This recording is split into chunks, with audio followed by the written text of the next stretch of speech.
Transporte honesto y barato. Esa es una muy precisa descripción de este carro. Pero más allá, este es un automóvil que pasa de ser un símbolo de la demagogia populista a ser un símbolo de la contracultura, a ser un objeto de culto y más allá, a ser un estilo de vida. Me refiero al Volkswagen Tipo 1, apodado también Escarabajo.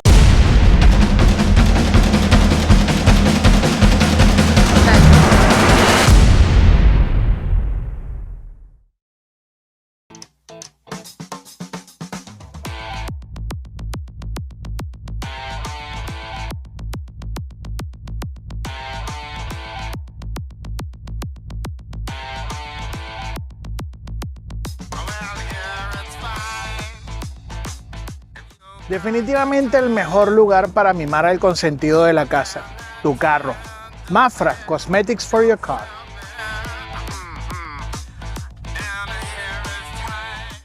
No hay duda de que el concepto del Ford Modelo T fue una gran influencia para la industria automotriz a nivel mundial y para el resto del mundo en el ámbito social y económico, al demostrar de forma eficiente que sí era rentable fabricar un automóvil en masa y venderlo a bajo costo. Esa idea tardaría en colar en varios países, tal es el caso de Alemania, a donde llega justo después de la Primera Guerra Mundial. De hecho, uno de los primeros impulsores de esta propuesta fue un ingeniero llamado Joseph Ganz. Ganz escribe en la revista Klein Motorsport, que luego pasaría a llamarse Motor Critic, varios artículos en donde criticaba severamente a la industria automotriz alemana por no seguir los planteamientos de Ford y enfocarse a hacer automóviles extremadamente costosos. En esa revista, él en muchas oportunidades había planteado la idea de crear un automóvil económico, un automóvil del pueblo, un Volkswagen. Precisamente con esas propuestas, Ganz termina en 1931 presentando un prototipo de automóvil llamado Maikefer, lo que le abriría las puertas para trabajar con firmas automotrices como Adler y Daimler-Benz, que por cierto luego terminaría fabricando un automóvil Mercedes-Benz que seguiría parte de los planteamientos de Ganz.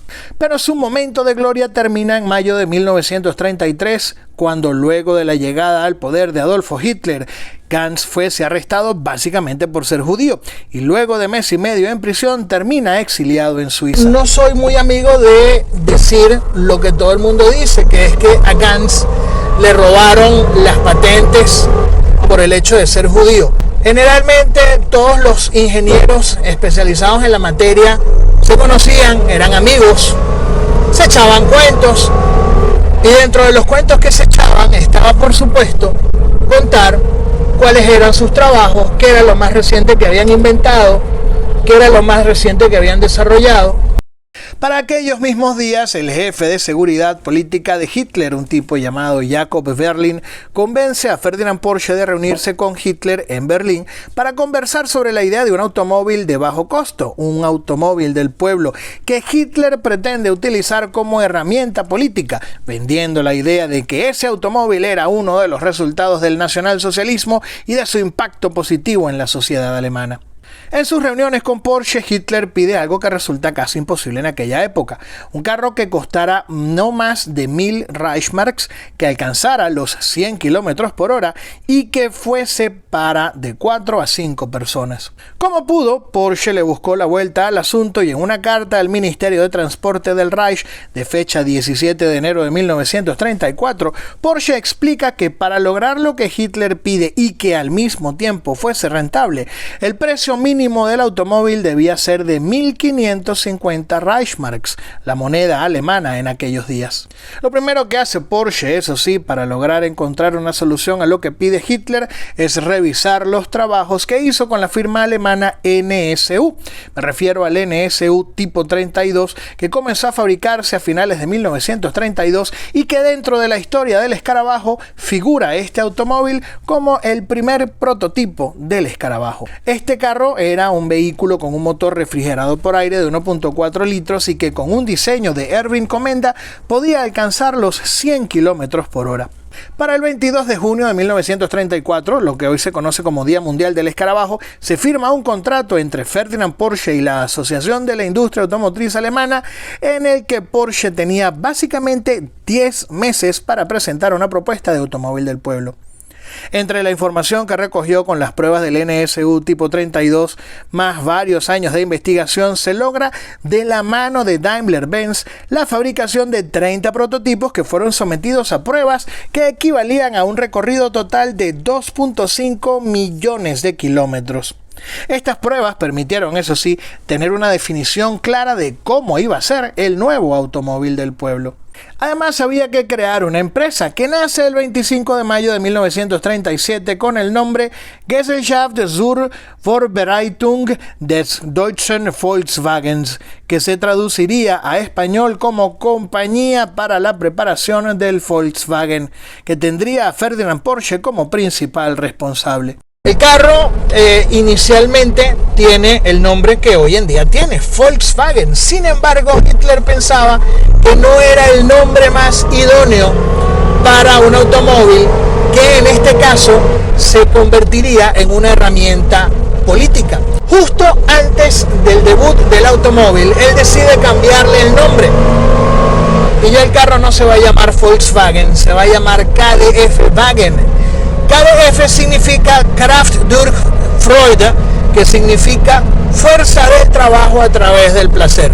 Entonces imagínense lo largo del nombre de este carro. Carro hecho con trabajo a través del placer. El automóvil comienza a ensamblarse en una planta en un pueblo por completo nuevo, el pueblo de Wolfsburg, que en aquella época se llamaba KDF-Stadt. De hecho, la primera piedra de la planta sería colocada el 26 de mayo de 1937, un día después de la fundación de la compañía para la creación del Volkswagen. Y esto además fue anunciado con bombos y platillos a todo el mundo en un evento que tuvo una concurrencia aproximada de 40.000 personas. Resultaba entonces evidente que mucha gente estaría interesada en este nuevo automóvil. Estamos hablando básicamente del vehículo que motorizaría a Alemania, al ser el primer carro de bajo costo y de producción masiva en ese país. En pocas palabras, mucha gente iba a querer uno. Sin embargo, la construcción de la planta tomó más tiempo del debido, en buena parte por los vientos de guerra que soplaban en Europa en aquellos días. Básicamente, todo lo anterior hacía muy probable que la demanda fuese mayor que la oferta, y para ello había que tener una solución, que llega en agosto de 1938, con lo que los nazis llamarían un plan de ahorro, que era el famoso concepto de las estampillas. Uno compraba el álbum, y el álbum tenía estampillas que tenían un valor de 5 Reichsmarks. Y una vez que uno llenaba el álbum completo, debía ir a la planta de Wolfsburg, y allí era en donde presentaba el álbum y a cambio recibía su automóvil. En ese programa se registraron un total de 336.000 personas, pero de esto de las estampillas no sirvió para nada. El 1 de septiembre de 1939 Alemania invade Polonia, con lo que se marca el estallido de la Segunda Guerra Mundial, por lo que la producción del nuevo automóvil KDF-Wagen estaría acompañada de la producción de vehículos militares montados sobre la plataforma de ese KDF-Wagen. En aquella época entonces se crean automóviles como el Kübelwagen, el Schwimmwagen, era la versión anfibia del Kübelwagen. Y además se haría una versión 4x4 del KDF-Wagen que se llamaría Tipo 87 Commanderswagen, del que se harían entre 500 y 600 unidades. Todo eso retrasaría más y más la producción del KDF-Wagen. De hecho, según registros históricos de Volkswagen, el primero del primer lote de 41 KDF-Wagens sale de la planta en julio de 1941, es decir, 1 año y 10 meses después del estallido de la guerra, con lo cual, en términos coloquiales, mucha gente se quedó sin el chivo y sin el mecate. En total, aproximadamente 631 KDF-Wagen se fabricaron hasta 1945, siendo destinados principalmente a altos jerarcas del partido nazi, y se mantendría esta fábrica operativa hasta 1945, enfocada en el esfuerzo de guerra alemán. Con el final del tiroteo, con el fin de la Segunda Guerra Mundial en 1945, las cosas cambian por completo para Alemania y para Volkswagen. La visión es reconstruir Alemania lo más pronto posible. Eventualmente queda a cargo de la planta de Wolfsburg un caballero llamado Ivan Hirst, el mayor Ivan Hirst, que de paso era ingeniero. Él es quien tiene la responsabilidad de poner en funcionamiento de nuevo la planta de Wolfsburg y comienza a fabricarse, los primeros ejemplares comienzan a fabricarse a finales de 1945. Allí es en donde comienza la historia de lo que hoy vamos a conocer como el Volkswagen Escarabajo. De hecho, Hearst no solo recibe la autorización de retomar el ensamblaje del escarabajo, sino que se le ordena darle una estructura necesaria para que esta fábrica se convierta en una empresa 100% funcional, con lo cual termina reclutando a Heinrich Nordhoff como director general de la planta de Volkswagen, en lo que ahora se va a llamar Wolfsburgo, un cargo que va a asumir Nordhoff el 1 de enero de 1948. Nordhoff fue un tipo muy pragmático que decide que no va a hacer cambios fundamentales o cambios sustanciosos en el escarabajo con el pasar de los años. Los cambios van a ser sutiles, el carro va a ser a grosso modo el mismo. De hecho, desde esa visión de no hacer cambios notorios entre año y año, se crea un plan en el que el escarabajo, que ahora se va a llamar Volkswagen Tipo 1, va a ser sometido a rediseños cada 4 años, tiempo durante el cual además se van a hacer distintas modificaciones y mejoras al automóvil. Las primeras series del escarabajo se van a fabricar entre 1945 y 1953 y van a tener el famoso vidrio dividido en la parte trasera que vamos a conocer como split. Esos automóviles además van a venir con un equipamiento muy espartano, muy sencillo. A partir de 1953 aparece la segunda serie del Volkswagen Tipo 1, cuyo principal rasgo diferenciante es el vidrio trasero, que pasa de ser dividido en 2 piezas a ser ovalado. De hecho, a estos ejemplares se le va a conocer comúnmente como escarabajo oval.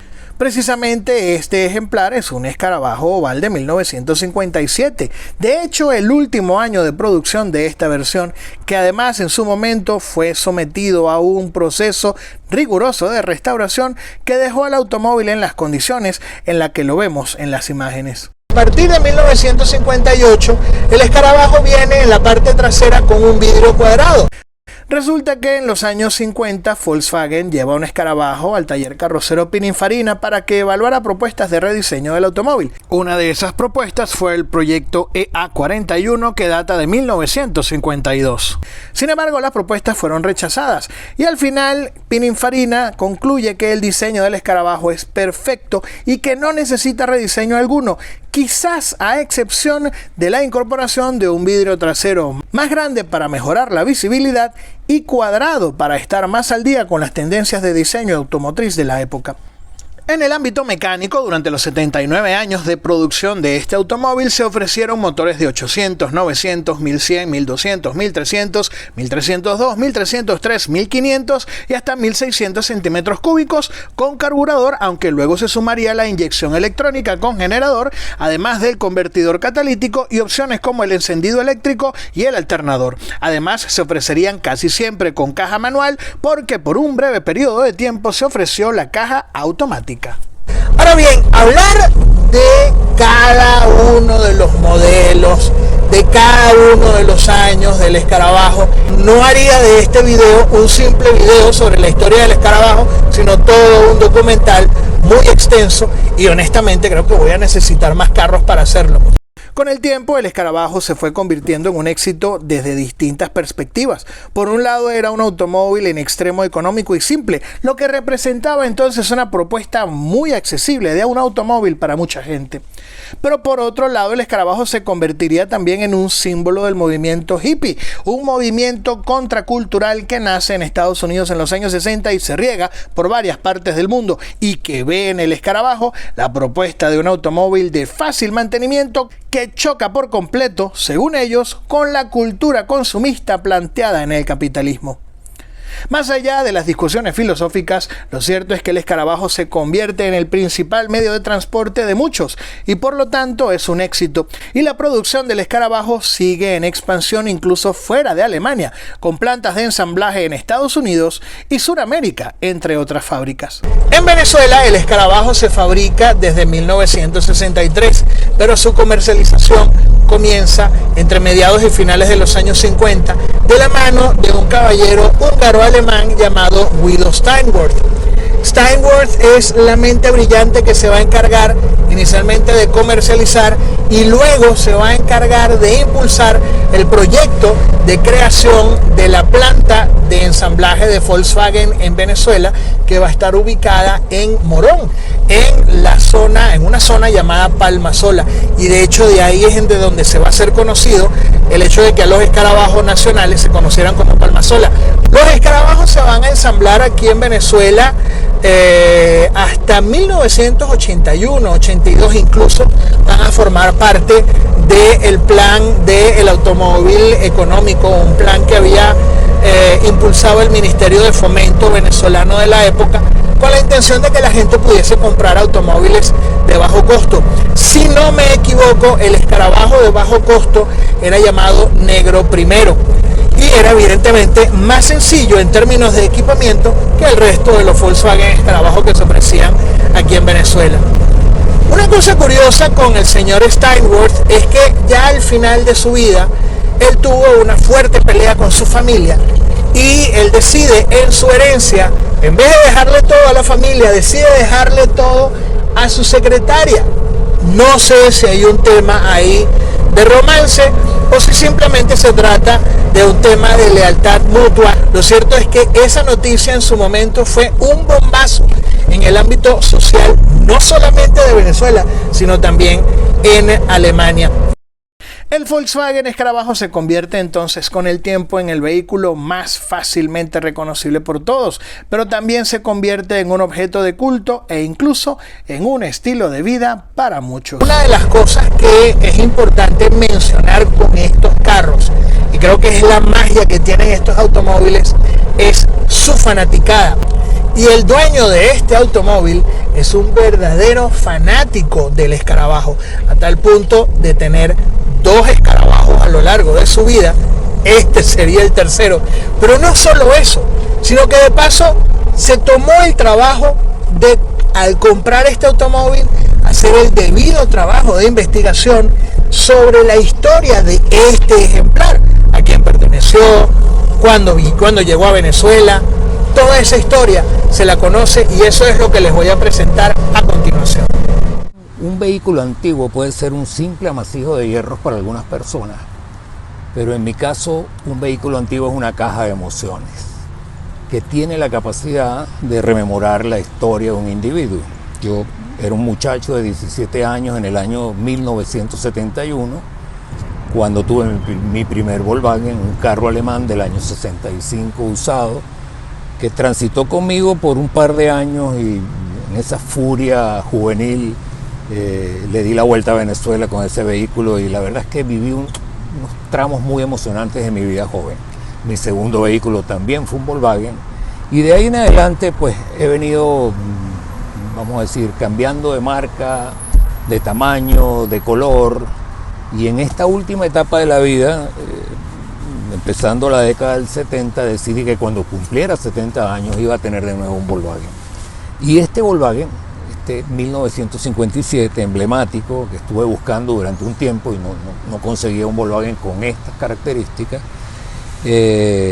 tal como dice Mitch, es un Volkswagen histórico desde el punto de vista que es el último vidrio ovalado de la serie de Volkswagen del año 1957. En especial tiene el motor original, todavía chasis, carrocería y motor son lo que se conoce como un matching number, significa que son los números originales que salieron de la fábrica en el año 57. Un carro antiguo se disfruta no solamente manejándolo, no solamente visitando la historia del individuo hacia atrás desde el punto de vista de las emociones, sino también desde el punto de vista de intentar llevarlo a su condición original. Y parte del trabajo de todas las semanas es revisar detalle a detalle la historia del vehículo para identificar qué piezas se modificaron durante los 67 años de vida que no se corresponden con el año del vehículo. Y es divertido el tema de intentar un regreso total del vehículo a su condición original. Hay quien tiene un vehículo de estos guardado en la cochera, en el garaje, y solamente lo mira una vez al mes lo saca en un momento histórico de su vida. Este es un vehículo que sale 2-3 veces en semana, con un poquito de control, pero no solamente para mirarlo, sino también para manejarlo. Está en una condición de poderse manejar todos los días. El motor está en una condición excepcionalmente buena y eso lo hace un carro divertido de manejar. Uno cierra los ojos, escucha el sonido del motor y la memoria se va atrás 50, 60 años para otra vez rememorar mi antigua historia, mi historia de muchacho. Un vehículo antiguo no solamente es eso, no solamente es una caja de emociones o un amasijo de hierros viejos. Para alguna gente no tiene ningún valor, para alguna gente dice, ¿por qué habría de pagar por un trasto viejo lo que voy a pagar por un vehículo que acaba de salir de la agencia? Y eso solamente es verdad si uno lo considera desde el punto de vista utilitario o lo considera solamente como un medio de traslado. Para quienes amamos la historia de un vehículo y la antigüedad de un vehículo en buenas condiciones, es mucho más que eso, más que un vehículo. En este caso, para los que de alguna forma se han arrimado a la posibilidad de pensar en tener un vehículo antiguo, mi recomendación es que comiencen con un Volkswagen. Se hicieron más de 21 millones de vehículos en la historia, a lo largo del tiempo, entre el año 38 y el año 2003. Y es uno de los vehículos más sencillos de mantener, donde hay disponibilidad de piezas todavía suficientes en el mercado, como para hacer un trabajo no tan costoso y no tan doloroso de mantener el vehículo y tenerlo a punto para manejarlo simplemente y para disfrutarlo. A todos los que escuchan este video, en adición quiero decirles que hace un par de semanas mi hijo estuvo visitándome, no vive conmigo, y lo primero que me dijo es: quiero manejar el vehículo. 2 días después me lo volvió a pedir. Él sintió, vamos a decir, una emoción muy fuerte manejando el vehículo, y eso de alguna forma paga todo el precio que hay que pagar cuando tu hijo también se enamora del vehículo. Todos los precios quedan pagados de alguna forma, las facturas se pagan así. Carlos nos cuenta que el primer dueño de este carro fue un caballero llamado Carlos Stor, que nace en 1931 en Checoslovaquia y fallece en 2017. Luego de la Segunda Guerra Mundial emigra a Venezuela en 1947 y se gradúa de ingeniero en la Universidad Central de Venezuela, en donde luego trabajaría como docente. Participaría también en proyectos de urbanismo como el de Ciudad Satélite La Trinidad, al sureste de Caracas. Para 1953 se terminaría radicando en la isla de Margarita. En 1986, Stor vende el automóvil a la firma Carlos Stor Asociados. Luego, en 1990, se vende a un caballero llamado Enrique Reiner. En mayo de 1995, el automóvil es luego vendido por un caballero llamado Régulo a Jorge Herrera por un precio de 850.000 bolívares, unos $5.000 para la época.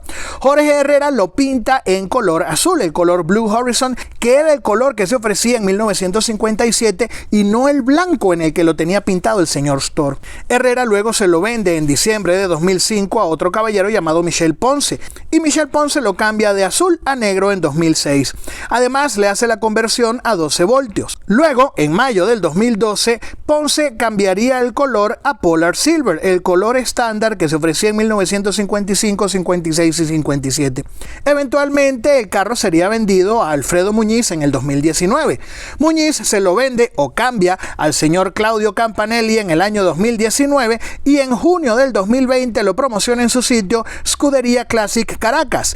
Y a partir de ese momento se le pierde la secuencia al automóvil y no aparece de nuevo sino hasta noviembre del 2020, cuando el señor Álvaro Santiago le compra el automóvil al señor Luis Miguel Goncalves Fernández en noviembre del 2020 por $11.500. La última venta se registra en enero del 2024, cuando nuestro amigo Carlos compra el automóvil al señor Álvaro Santiago.